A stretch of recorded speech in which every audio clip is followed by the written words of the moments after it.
Well, here's another email. This one is about blue-eyed UK guy or something like that. And she goes on telling Katie kisses. Okay, something bad happened. Here she says, having some fun and laughs and innocent play. Let me shrink this a bit there. Okay. Then Blue came in to play with Izal.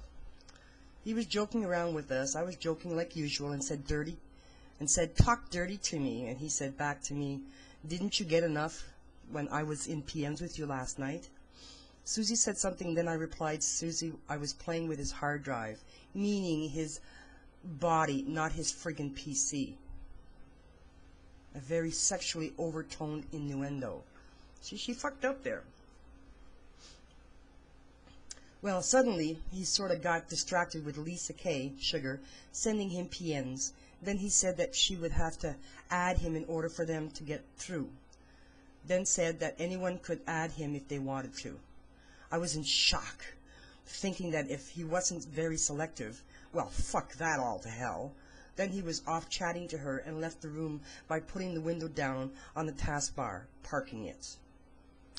While I was gone, either Watergate or a person in the Wendy ID said he shouldn't be just adding anyone onto his list because of the evils in the room. Well, the Watergate, okay, Nick, that she's talking about was actually her, pretending to be a man, a truck driver on top of that.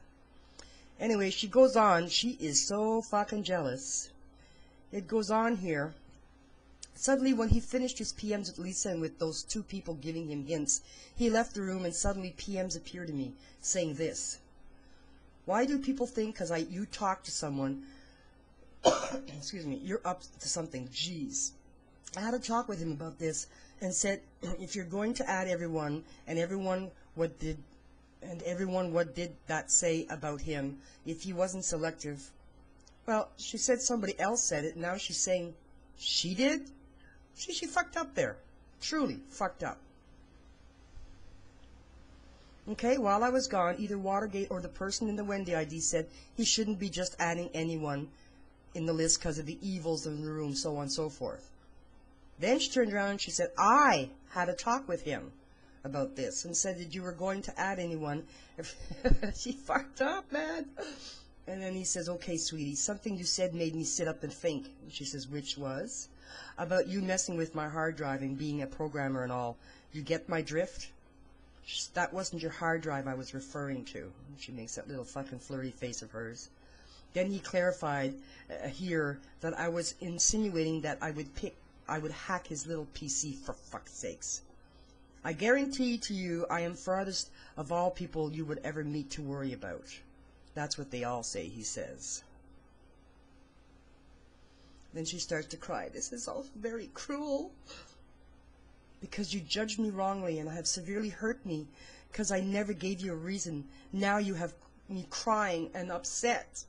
I was crying so hard here that I said that I could no longer see the screen to type the said night. That doesn't make any sense. Anyways, I guess I lost a friend over something so fucking stupid.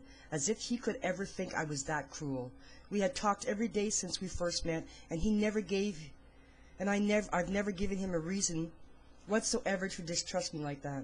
I had thought we were getting pretty close to each other, unless this was his excuse to have his new girlfriend, Lisa, around him instead of me now. Fuck me for introducing him to everyone. I have been crying for many hours over how unfair this was to me. I had surgery on my eye, and now, because of all the crying, it is severely inflamed and paining me. I have put ointment on it and taken tablets which aren't working. This hurts me because it was so unfair. I am complete shock. Here I thought him and I were getting to be very good friends. What a fucking fool I was here. You know me. You must know I would never do something harsh towards someone else like that. I don't have a mean bone in my body. This is eating me up inside. Oh, God. Oh, my God. Okay. Enough of that one.